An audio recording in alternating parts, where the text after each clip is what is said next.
હાલો વિદ્યાર્થી મિત્રો, આપણા માસ્ટર કેમિસ્ટ્રી કોર્સને ફક્ત 2 દિવસમાં આટલો સારો રિસ્પોન્સ આપવા માટે તમારા બધાનો ખૂબ ખૂબ આભાર. કેમ કે ફક્ત અનાઉન્સ કર્યાના 2 જ દિવસમાં 90 થી 95 લોકોએ એપ્લિકેશન ડાઉનલોડ કરી લીધી છે અને એમાંથી 40 લોકોએ આ કોર્સ જે છે એને પરચેસ કરી લીધો છે. તો અત્યારે મારા ઓફિશિયલ કેમિસ્ટ્રી માસ્ટર કોર્સની અંદર કેટલા લોકો 40 જે લોકો જે છે તે મારી સાથે આ ક્લાસરૂમમાં જોડાઈ ચૂક્યા છે અને ફક્ત 2 જ દિવસમાં આટલો મોટો રિસ્પોન્સ આપવા માટે તમારા બધાનો ખૂબ ખૂબ આભાર. અને એ જ પ્રોમિસને આપણે મેન્ટેન રાખીએ કે મેં તમને કહ્યું હતું કે એકવાર આપણો આ માસ્ટર કોર્સ શરૂ થયો એના પછી વિડીયો જે છે લાઇન બાય લાઇન આવશે અને ખૂબ ઝડપથી આવશે. તો આપણે આજે શરૂ કરીએ. કાલે જે વિડીયો આવ્યો એમાં આપણે શું જોયું? ઓક્સિડેશન આંક પદ્ધતિ જોયું અને રેડોક્સ પ્રક્રિયાને બેલેન્સ કરવા માટેની તે પદ્ધતિ હતી. હવે રેડોક્સ પ્રક્રિયાને બેલેન્સ કરવા માટેની બીજી પદ્ધતિ જોવાની છે આપણે, જેનું નામ છે અર્ધ પ્રક્રિયા પદ્ધતિ. હવે આના જે સ્ટેપ જે છે એ મેં તમને લખીને આપ્યા છે. જો સાંભળો, તમે ટેક્સ્ટ બુકની અંદર આ જોશો તો સોપાન 1, સોપાન 2, સોપાન 3 આવું બધું કરીને એવું લખ્યું છે કે કોઈ પણ સ્ટુડન્ટને રેડોક્સ જે છે એને બેલેન્સ કરવાનું ફાવે નહીં. બટ આ આપણે એક સિમ્પલ વે છે. જો તમે આ સ્ટેપને યાદ રાખી લીધા તો એનાથી આવી જે રેડોક્સ પ્રક્રિયાઓ જે છે એમને અર્ધ પ્રક્રિયા પદ્ધતિથી બેલેન્સ કરવી એકદમ સિમ્પલ બની જશે. બસ ખાલી 4-5 પ્રેક્ટિસ વધારે કરી લેવાની, એટલામાં શું થઈ જશે? પરફેક્ટલી તમને આ રીત આવડી જશે. તો ચલો શરૂ કરીએ. શરૂઆત કરીએ બુકની અંદર જે આપેલું છે તેનાથી જ શરૂઆત કરીએ. જો સાંભળો, બુકની અંદર આ પ્રકારે એક પ્રક્રિયા આપેલી છે અને આ પ્રક્રિયા જે છે એને આપણે શું કરવાની છે? બેલેન્સ કરવાની છે, એટલે સંતુલિત કરવાની છે. અને એના માટે આપણે મેથડ કઈ વાપરવાની છે? રીત કઈ વાપરવાની છે? અર્ધ પ્રક્રિયા પદ્ધતિની રીત વાપરવાની છે. તો જો ધ્યાનથી જોજો, આની અંદર આપણે પહેલું સ્ટેપ છે ઓક્સિડેશન આંક દ્વારા કયા તત્વનું ઓક્સિડેશન અને કયા તત્વનું રિડક્શન થાય છે તે પહેલાં નક્કી કરો. જો આ સ્ટેપ અને પેલી ઓક્સિડેશન આંક પદ્ધતિનું જે સ્ટેપ હતું એ કેવું છે? સેમ. બંને પદ્ધતિમાં પહેલું જે સ્ટેપ છે કેવું રહેશે? સેમ રહેશે. એટલે પહેલાં આપણે શું જોઈ લઈએ? ઓક્સિડેશન આંક જોઈ લઈએ. તો કે અહીંયા જુઓ ધ્યાનથી, Fe ઉપર કેટલો છે? 2. અહીંયા પણ આયન છે એટલે આ કેટલો થાય છે? 3. એટલે જોઈને જ ખબર પડી જાય છે કે ઓક્સિડેશન આંકની અંદર આ જગ્યા પર શું થાય છે? વધારો થાય છે. અને વધારો થાય એટલે આને આપણે કહીશું ઓક્સિડેશન થયું. આપણે ગુજરાતીમાં લખીએ અહીંયા આગળ ઓક્સિડેશન થયું. હવે આપણે આની વાત કરીએ, બરાબર? તો ક્રોમિયમના કેસમાં શું છે કે ક્રોમિયમના કેસમાં આ જગ્યા પર ક્રોમિયમનો ઓક્સિડેશન આંક કેટલો છે એ આપણને ખબર નથી. તો શું કરવાનું? કાલનો જે વિડીયો જે છે એની અંદર Cr2O7ની ઉપર 2- હોય તે વખતે ક્રોમિયમનો ઓક્સિડેશન આંક કેવી રીતે શોધવો એની આખી પ્રોસેસ બતાવી હતી. એ પ્રોસેસ હવે હું રિપીટ કરું છું. જો ફરી વખત ક્રોમિયમના ઓક્સિડેશન આંકને આપણે શું ધારી લીધું? x. 2 ક્રોમિયમ છે એટલે 2x, બરાબર? એના પછી આપણે શું કરીએ છીએ? જો ધ્યાનથી પ્લસ કરીને 7 ઓક્સિજન. એના પછી આ જે આખી જે સ્પીસીસ છે, બરાબર? એટલે આખા Cr2O7 ઉપર જે ચાર્જ છે એને આપણે અહીંયા મૂકીએ છીએ -2. હવે જો 2 કરીને x કરવાનું, એના પછી ઓક્સિજનનો ઓક્સિડેશન આંક કેટલો હોય છે? -2 હોય છે. અહીંયા આવશે -2. હવે જો 2x કરીશું, -14 આવશે, બરાબર -2 આવશે. આ પેલી બાજુ જશે તો 2x બરાબર શું થઈ જશે? 12. અને x બરાબર શું થઈ જવાનું? 6. એકવાર ચેક કરો, આ બાજુ ગયું પ્લસ થયું, બરાબર? એટલે +14 અને -2 એટલે કેટલું આવે? +12. અને 2 વડે ભગાય એટલે કેટલું થશે? 6. આ રીતે તમે અહીંયા ક્રોમિયમ જે છે એનો ઓક્સિડેશન આંક જે છે એ 6, જે ઘટીને કેટલો થાય છે? 3 થાય છે. એટલે આપણને ક્લિયર ખબર પડે કે આ ક્રોમિયમવાળો જે કેસ છે એમાં શું થઈ રહ્યું છે? રિડક્શન થઈ રહ્યું છે. કેમ કે ઓક્સિડેશન આંકની અંદર અહીંયાથી અહીંયા શું થઈ રહ્યો છે? ઘટાડો થઈ રહ્યો છે. આ મેથડ ઓલરેડી હું તમને બતાવી ચૂક્યો છું, એટલે અત્યારે આની કોઈ જરૂર નથી. બસ ખાલી યાદ રાખવા માટે, યાદ આવી જાય એટલા માટે મેં તમને લોકોને બતાવ્યું છે. હવે જો, હવેથી આ પ્રક્રિયા શરૂ થાય છે. ઓક્સિડેશન અને રિડક્શનની જે અર્ધ પ્રક્રિયાઓ જે છે એને અલગ અલગ લખો.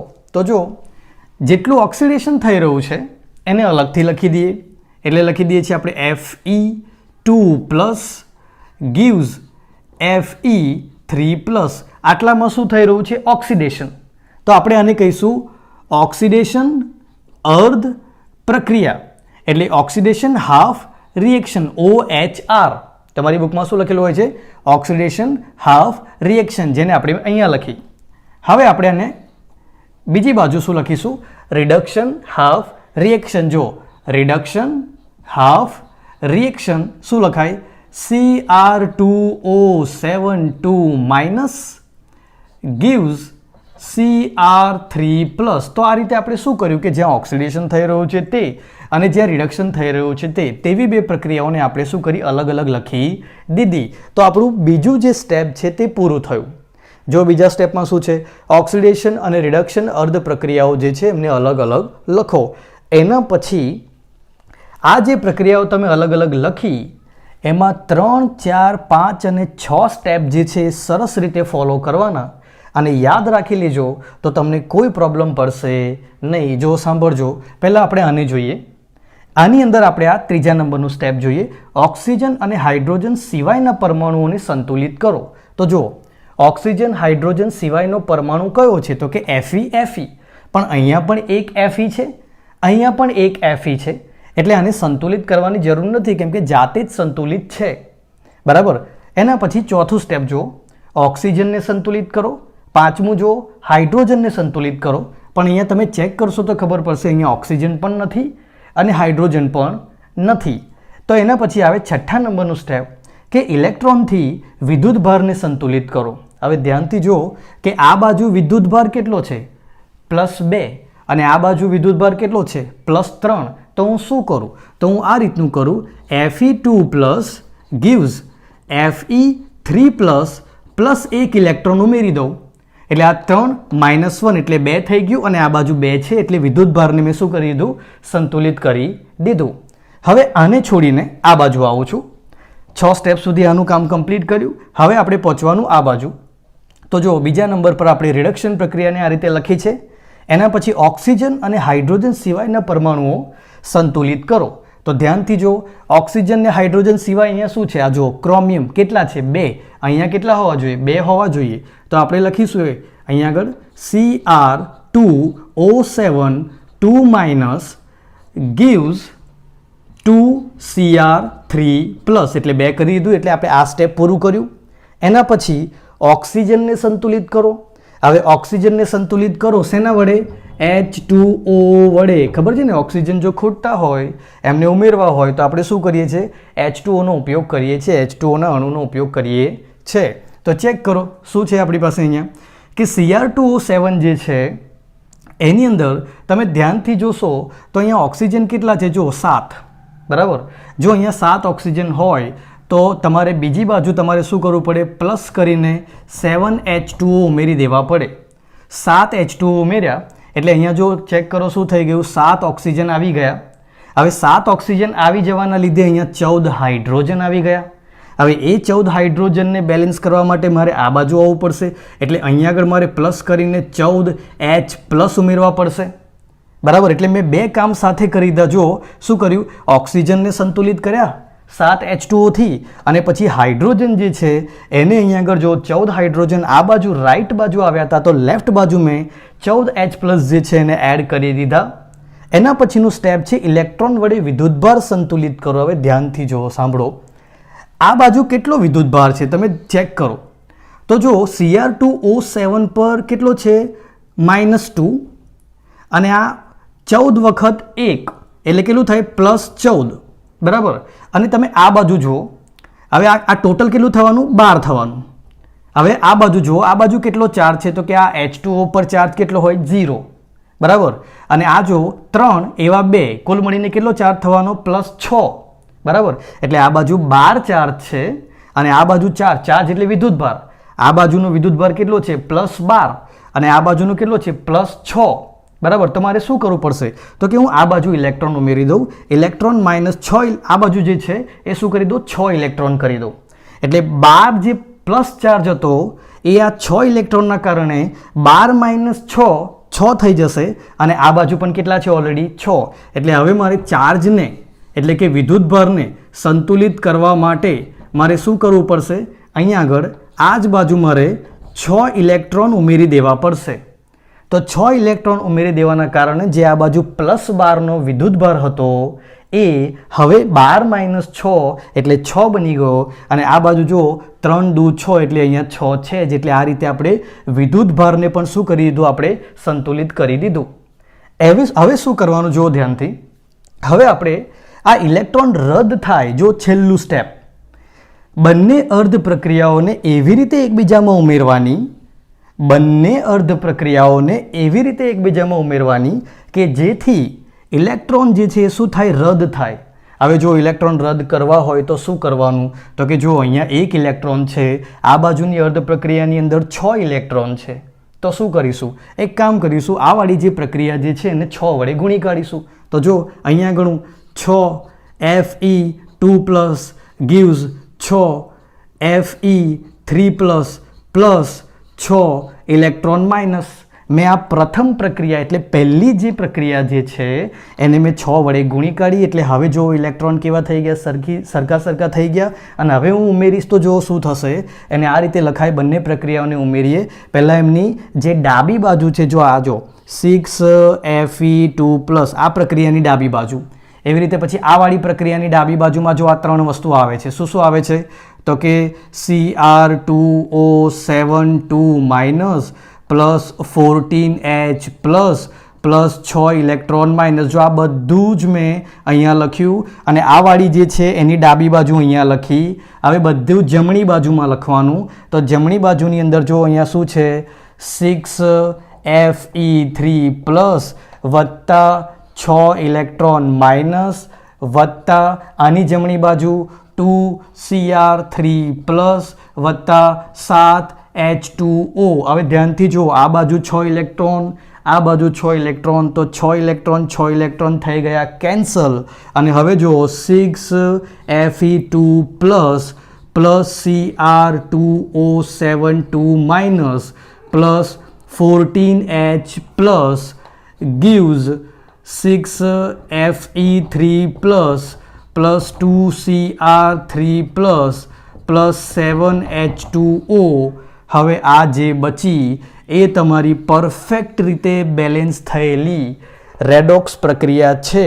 એને ધ્યાનથી જુઓ અને તમે ચેક કરો તો તમને ખબર પડશે કે બધા જ પરમાણુઓ અને ઉપરથી ચાર્જ, આ બધું જે છે બેલેન્સ થયેલું મળશે. જો તમને ચેક કરીને બતાવી દઉં છું, જો સાંભળજો અહીંયા આગળ. આ જો અહીંયા તમે ચેક કરજો, આ બાજુ Fe2+ છે, બરાબર. હવે Fe2+ અહીંયા આગળ 6 વખત, એટલે આ કેટલો થવાનો, અહીંયા આગળ 12. આ કેટલો છે, જો 2 માઇનસ કેટલો રહેવાનો છે, અહીંયા આગળ -2. અને આ કેટલા છે, +14. કેટલા રહેવાના, +14. હવે આ બાજુ તમે ચેક કરો, આ બાજુ તમે જોશો તો Fe3+ અને આ કેટલા છે, 6 એટલે કેટલા થવાના, 18 જે છે તે. પછી Cr3+ અહીંયા કેટલા, +6 થવાના. અને H2Oની ઉપર તો કશું છે નહીં. હવે તમે ચેક કરો તો તમને ખબર પડશે કે 12 - 2 એટલે 10 અને 14 એટલે કેટલો થવાનો, અહીંયા આગળ 24. તો આ બાજુ 18 અને 6 પણ કેટલો થવાનો, 24 જ. એટલે બંને બાજુ જે ચાર્જ જે છે એ પણ બેલેન્સ થઈ ગયો. સૌથી પહેલી વાત તો એ 24 બંને બાજુ વિદ્યુતભાર ચાર્જ બેલેન્સ થઈ ગયો. અને હવે જો તમે ચેક કરશો તો જેટલા Fe આ બાજુ છે એટલા Fe આ બાજુ છે, જેટલા હાઇડ્રોજન અહીંયા છે એટલા હાઇડ્રોજન ત્યાં છે, જેટલા ઓક્સિજન અહીંયા છે એટલા જ ઓક્સિજન અહીંયા છે, બરાબર. જેટલા ક્રોમિયમ અહીંયા છે એટલા જ ક્રોમિયમ આ બાજુ છે. તો આ રીતે જે તૈયાર થઈ તે એસિડિક મીડિયમમાં, જો અહીંયા H+ છે એટલે એસિડિક મીડિયમમાં આ વાળી જે પ્રક્રિયા હતી એને આપણે લોકોએ અર્ધ પ્રક્રિયા પદ્ધતિથી શું કર્યું, સંતુલિત કરી. અને હવે બીજી પ્રક્રિયા આપણે બેસિક મીડિયમમાં આપેલી છે, એને આપણે લોકો અર્ધ પ્રક્રિયા પદ્ધતિથી શું કરીએ, બેલેન્સ કરીએ. જે પહેલાંવાળી જે કરી સંતુલિત એ એસિડિક મીડિયમ માટે કરી. હવે આ જે બીજી પ્રક્રિયા જે છે એ આપણે બેસિક મીડિયમ માટે કરીશું. જો આ 7 જે મેં સ્ટેપ લખ્યા છે એ સ્ટેપ તમને ક્યાંય નહીં મળે.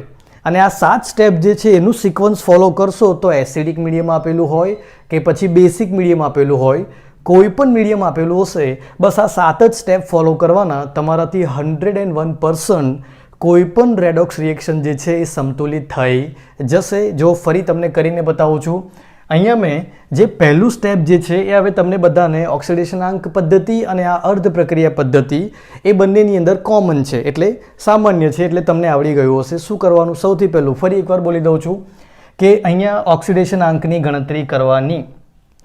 ઓક્સિડેશનાંકની ગણતરી કર્યા પછી કોનું ઓક્સિડેશન થઈ રહ્યું છે અને કોનું રિડક્શન થઈ રહ્યું છે તે નક્કી કરવાનું. તો જો જોઈને જ ખબર પડે છે કે અહીંયા જે Mn જે છે એનો ઓક્સિડેશન આંક કેટલો છે? +7. આ જગ્યા પર MnO4 માઇનસની અંદર અહીંયા કેટલો છે? +7.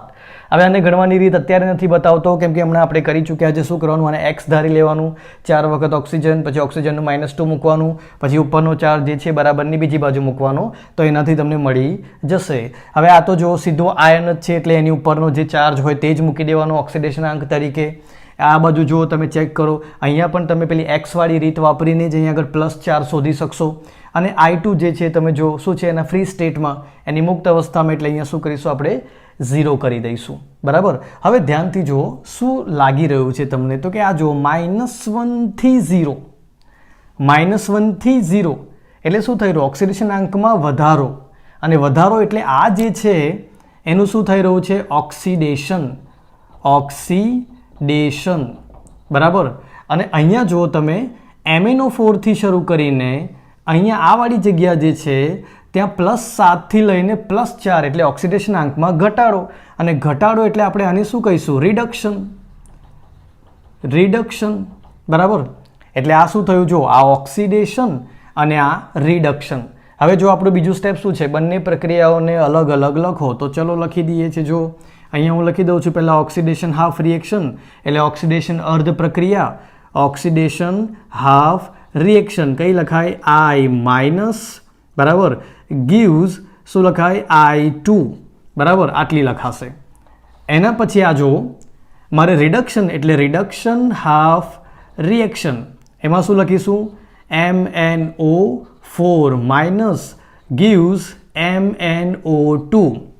હવે મેં તમને કહ્યું છે કે એકવાર આ લખાઈ જાય પછી તમારે ત્રીજું, ચોથું, પાંચમું અને છઠ્ઠું સ્ટેપ જે છે એ એકવાર આ પ્રક્રિયા માટે અને એકવાર આ પ્રક્રિયા માટે શું કરવાનું?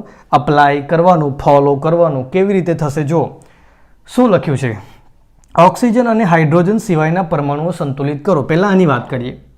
ઓક્સિજન અને હાઇડ્રોજન સિવાયના પરમાણુઓ કયા? તો ઓક્સિજન અને હાઇડ્રોજન સિવાયના પરમાણુઓમાં અહીંયા છે આયોડિન. આ બાજુ 2 છે તો આ બાજુ 2 હોવું જોઈએ, એટલે થોડું સારી રીતે લખી કાઢીએ. આ રીતે લખી કાઢીએ.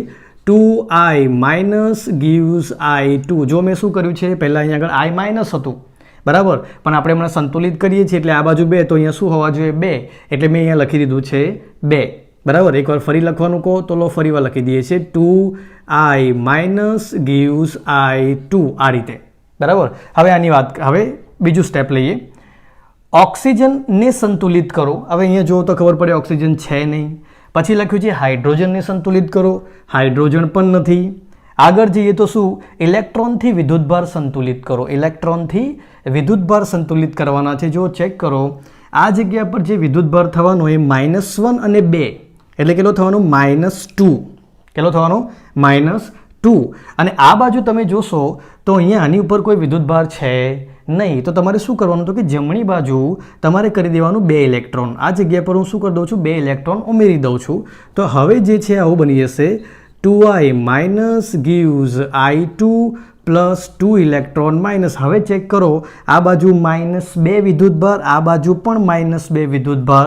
તો આ રીતે આપણે છઠ્ઠું સ્ટેપ આ વાળી રિએક્શન માટે પૂરું કર્યું.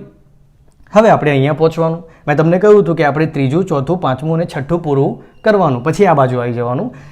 આ બાજુ આવશો તો તમને ખબર પડશે કે ઓક્સિજન અને હાઇડ્રોજન સિવાયના પરમાણુઓ સંતુલિત કરવાના. Mn અહીંયા 1 છે, આ બાજુ પણ 1 છે, કોઈ ચિંતા છે નહીં, એને સંતુલિત કરવાની જરૂર નથી. એના પછી આગળ જો ઓક્સિજનને સંતુલિત કરો. ચેક કરી લઈએ. જો 4 ઓક્સિજન. બરાબર. અહીંયા કેટલા ઓક્સિજન દેખાય છે? 2 જ. એનો મતલબ શું થયો? કે 2 ઓક્સિજન હજુ હોવા જોઈએ. બરાબર. હવે જુઓ, સાંભળજો ધ્યાનથી. MnO4, MnO2, 2 ઓક્સિજન અહીંયા oxygen 4.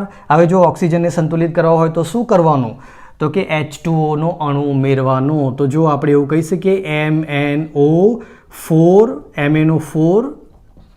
Minus gives MnO2 plus H2H2O કેમ કે મારે 2 ઓક્સિજન જોઈએ છે એટલા માટે ઓક્સિજનને સંતુલિત કરવા માટે શું જોઈએ છે મારે 2 ઓક્સિજન કેમ કે 2 અને 2 પછી 4 એટલે અહીંયા 4 થઈ જશે. પછી આવે છે હાઇડ્રોજનને સંતુલિત કરો. જો હવે પાણી ઉમેરવાથી અહીંયા 4 હાઇડ્રોજન આવી ગયા તો આ બાજુ પણ પછી કેટલા હોવા જોઈએ 4H પ્લસ ઉમેરી દઉં એટલે 4 હાઇડ્રોજન પણ સંતુલિત થઈ જશે. એના પછીનું સ્ટેપ શું છે ઇલેક્ટ્રોન વડે વિદ્યુતભારને સંતુલિત કરો. તો જો ધ્યાનથી ચેક કરો પહેલાં વિદ્યુતભાર છે કેટલો એ પ્રમાણે ઇલેક્ટ્રોન મૂકીશું આપણે. તો જો ખબર પડે છે કે અહીંયા છે જો +4 અને આ -1 એટલે +4 -1 એટલે અહીંયા છે 3 બરાબર. અને આ બાજુ તમે જોશો તો તમને ખબર પડશે કે આ બાજુ જે છે 0 0 અહીંયા કોઈ વિદ્યુતભાર નથી. અહીંયા કેટલો છે +3 અને અહીંયા કેટલો છે કોઈ વિદ્યુતભાર નથી. તો શું કરવાનું આ +3ને 0 કરી દેવા માટે આ બાજુ 3 ઇલેક્ટ્રોન જો ઉમેરી દઉં 3 ઇલેક્ટ્રોનને ઉમેરી દઉં તો હવે આ બાજુ પણ શું થઈ ગયું +3 -3 0 અને આ બાજુ તો ઓલરેડી વિદ્યુતભાર કેટલો છે 0 જ છે બરાબર. તો આ રીતે આપણે શું કર્યું 6થા નંબર સુધીનું સ્ટેપ આમાં અને 6થા નંબરનું જે સ્ટેપ છે તે આ પ્રક્રિયાની અંદર રિડક્શન હાફ રિએક્શન રિડક્શન અર્ધ પ્રક્રિયા અને ઓક્સિડેશન અર્ધ પ્રક્રિયાઓની અંદર પૂરા કર્યા. તમારે અહીંયા સુધી તો જવાનું જ. એના પછી મેં કીધું છે કે તમે બંને પ્રક્રિયાઓને એવી રીતે ઉમેરવાની એકબીજામાં ઉમેરવાની કે જેથી ઇલેક્ટ્રોન રદ થાય. પણ તમે આને ધ્યાનથી જો તો તમને ખબર પડશે કે આ 2 ઇલેક્ટ્રોન આ 3 ઇલેક્ટ્રોન આપણે રદ કેવી રીતે કરી શકીએ શું કરવાનું. તો આ બંને જે છે ઇલેક્ટ્રોન જે છે સરખા થઈ શકે. તો જો એક કામ કરીએ આ વાળી પ્રક્રિયા જે છે એને 3 વડે ગુણી કાઢું અને આ વાળી પ્રક્રિયા જે છે એને 2 વડે ગુણી કાઢું. તો જો 3 દુ 6 અહીંયા 2 તારી 6 એટલે એ રીતે ઇલેક્ટ્રોન કેટલા બની જશે સરખા બની જશે. તો અહીંયા જો કેવું બનશે આ પ્રક્રિયા જે છે એને હું કેટલા વડે ગુણું છું 3 એટલે અહીંયા ઓલરેડી 2 છે જ એટલે 3 દુ 6I- પછી આગળ જાઓ બરાબર 3I2 પ્લસ 6 ઇલેક્ટ્રોન માઇનસ. હવે આ બાજુ તમે ધ્યાનથી જુઓ તો આની અંદર શું લખવામાં આવશે આની અંદર આપણે લખીશું MnO4 માઇનસ બરાબર. જો ધ્યાનથી પણ કેટલું આવશે હવે આપણે 2 વડે ગુણવાનું છે એટલે MnO4 માઇનસની આગળ શું આવી જશે 2 આવી જશે બરાબર. પછી બીજું પ્લસ કરીને 4 દુની 8H પ્લસ વત્તા 6 electron minus gives 2MnO2 plus 2 એટલે 4H2O. તો મેં શું કર્યું સાંભળજો ધ્યાનથી ઇલેક્ટ્રોનને સરખા કરવા માટે આ વાળી જે પ્રક્રિયા હતી એને મેં 3 વડે ગુણી કાઢ્યું આટલું ગણિત તો આવડે જ આપણને અને આ બાજુવાળી જે પ્રક્રિયા હતી એને મેં 2 વડે ગુણી કાઢી એટલે હવે આ ઇલેક્ટ્રોન સરખા થઈ ગયા અને હવે આ બંનેને હું શું કરું છું ઉમેરું છું. તો ઉમેરીશ તો જો 6I- ડાબી બાજુ એવી રીતે આની ડાબી બાજુ પ્લસ કરીને 2MnO4 માઇનસ પ્લસ કરીને 8H પ્લસ કરીને 6 ઇલેક્ટ્રોન માઇનસ gives જમણી બાજુ આ રિએક્શનની 3I2 પ્લસ 6 ઇલેક્ટ્રોન માઇનસ જમણી બાજુ પેલી રિએક્શનની પ્લસ 2MnO2 પ્લસ 4H2O. આ રીતે શું કર્યું આપણે રિએક્શનને કમ્પ્લીટ કરી. હવે ધ્યાનથી જુઓ 6 ઇલેક્ટ્રોન શું થઈ જશે કેન્સલ અને કેન્સલ થઈ જશે એટલે 6 ઇલેક્ટ્રોન વગર લખો તો 6I- plus 2MnO4 minus plus 8H plus gives 3I2 plus 2MnO2 plus 4H2O. અહીંયા થોડું ધ્યાન રાખજો 4H2O જે છે એ આ જગ્યા પર છે 4H2O બરાબર. પણ આપણને ખબર પડી કે આ તો H પ્લસ આવે છે. હવે H પ્લસ આવે અને આ પ્રક્રિયા તો આપણે બેસિક મીડિયમમાં કરવાની છે તો ચિંતા નહીં કરવાનું આ બધા સ્ટેપ તો ફોલો થઈ ગયા. હવે જો ખાલી બેસિક મીડિયમમાં કરવાનું હોય તો જેટલા H પ્લસ હોય ને એટલા જ OH માઇનસ બંને બાજુ ઉમેરી દેવાના. શું કરવાનું જેટલા H પ્લસ હોય એટલા OH માઇનસ બંને બાજુ ઉમેરી દેવાના. જો ચેક કરો અહીંયા આગળ હું શું કરું છું 8 OH માઇનસ બરાબર. તો આ બાજુ તમે જોશો તો અહીંયા આગળ આવી જશે 8 OH માઇનસ બરાબર. હવે ધ્યાનથી જુઓ, અહીંયા 8H પ્લસ 8OH માઇનસ ભેગા મળીને 8H2O બનાવશે, કેમ કે H પ્લસ અને OH માઇનસ શું બનાવે? H2O. અહીંયા 8H2O બનાવશે. આ બાજુના 8H2O આ 4H2O સાથે કેન્સલ થઈ જશે, એટલે આ બાજુ ખાલી બાકી રહેશે 4 જ H2O, એટલે 6I માઇનસ વત્તા 2MnO4 માઇનસ વત્તા 4H2O. જો સાંભળજો ફરી, આ 8H2O આ વાળા 4H2O સાથે કેન્સલ થઈ ગયા, એમાં 4 બાકી રહે એટલે અહીંયા 4 લખ્યા છે, અને આ બાજુ 3I2 plus 2MnO2 plus 8OH minus. હવે તમે જો આને જોશો તો આ આપણી બેલેન્સ રેડોક્સ રિએક્શન છે, અને ધ્યાનથી જોશો તો ખબર પડશે તમને કે આની ઉપર તમારે જે ચાર્જ જે છે, જો આ જો -1 ને 6 એટલે -6, અને આ 2 અને માઇનસ એટલે -2, એટલે અહીંયા કેટલો વધ્યો? -8 ચાર્જ, અને અહીંયા તો જો 0 0, અને આ વાળો -1 અને 8, એટલે આ બાજુ પણ ચાર્જ કેટલો? -8 -8 એટલે બે બાજુ ચાર્જ થઈ ગયા બેલેન્સ. હવે Mn આ બાજુ કેટલા? આ બાજુ Mn જોઈ લો. I2 જે છે એને તમે ચેક કરી લો, 3I2 બરાબર. એ પ્રમાણે તમે જો 3 × 2 એટલે 6, 6 વખત I, તો અહીંયા પણ 6 વખત I છે. એવી રીતે હાઇડ્રોજન જો બી જુઓ, બંને બાજુ સરખા છે, ઓક્સિજન પર બંને બાજુ સરખા છે. તો આ રીતે ચાર્જ એટલે કે વિદ્યુતભાર પણ આપણે સંતુલિત કરી દીધો, અને જેટલા પણ પરમાણુ છે એ બધાને પણ સંતુલિત કરી દીધા. એટલે આખી જે રેડોક્સ પ્રક્રિયા જે છે એ સંપૂર્ણ રીતે શું થઈ ગઈ છે? સંતુલિત થઈ ગઈ છે. તો આ બેસિક મીડિયમની અંદર આપણે અર્ધ પ્રક્રિયા પદ્ધતિથી એક રેડોક્સ રિએક્શન જે છે એને શું કરી? સંતુલિત કરી.